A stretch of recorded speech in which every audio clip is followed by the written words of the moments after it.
Israeli forces stormed at least one ship attempting to break the blockade of Gaza. Commanders lowered themselves from the helicopters and onto the Mavi Marmara. That's the lead ship in a flotilla of 6 vessels which are carrying aid for the Palestinian territory. We can confirm that at least 2 people have been killed and more than 30 have been injured. Israeli radio is reporting the death toll may be as high as 16 people. Well, our reporter on board the ship sent this report before communications were cut. The organizers on board the Mavi Marmara, after 2 people have been confirmed killed by the Israeli army, have now asked all the passengers to go inside. They've raised the white flag. This after Israeli commandos descended upon the ship in international water from a helicopter, as well as surrounded it by vessels from all sides. Tens of people, civilians, have been injured.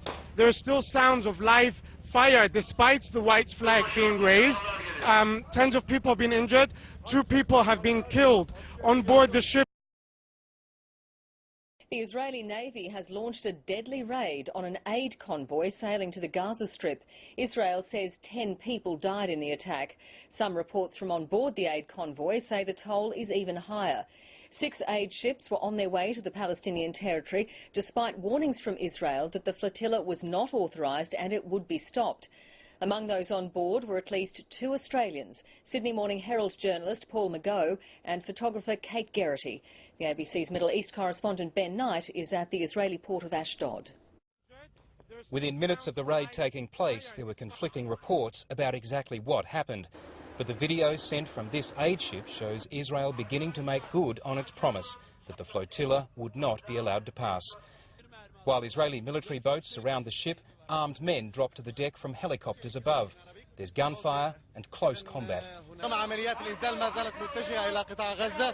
Journalists and television crews on board kept broadcasting as the raid took place. Several injuries here. One is critical. He has been injured in the head. We think he may die if he does not receive medical treatment immediately. We're being attacked from every single side. This is in international waters, not Israeli waters. Israel imposed an economic blockade on Gaza in 2000.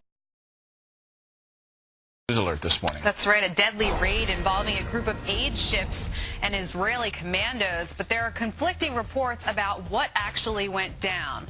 Joining us now live from the Israeli port city of Ashdod is our own Dana Lewis. Dana, what's going on over there? Good morning, guys. Well, this is a major incident. Ashdod port now, one of the 6 aid ships has been brought in here. The other 5 are still at sea, so this drama is still unfolding even as we speak. We can tell you that 10 people, demonstrators on board one of the flotilla ships, were shot this morning in an encounter with the Israeli Navy SEALs that had boarded that ship.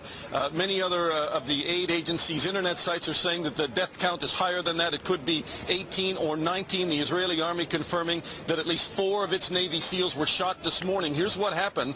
This convoy had been saying for days they were going to run the Israeli blockade of the Gaza Strip. They refused to unload 10,000 tons of humanitarian aid here at the port of Ashdod first so it could be screened so that there are no weapons in it before it went to the Gaza Strip. The Israeli Navy then approached that convoy late at night. They broadcast signals to them, talked on the radio, asking them to turn their convoy around or bring it to Ashdod. They refused. The Navy then boarded the ship. They are saying that they were absolutely overwhelmed by what they called extreme violence by the demonstrators, and that several of the Navy SEALs then were stabbed. One of them was stabbed in the stomach. Several of them were wounded. 2 of them had their handguns taken away from them, and they are saying that the gunfire erupted first on the demonstrator side. They returned fire, and that's why we have so many now reports of dead and wounded coming from this convoy as it is inbound. The Defense Minister of Israel, Ehud Barak, held a news conference a short time ago. He said that the participants of the convoy started the violence, that the IDF was attacked, and he referred to Gaza as saying it's not a hunger zone, it is a terrorist zone, and that this flotilla was a dramatic provocation that the Israeli army had to defend itself in the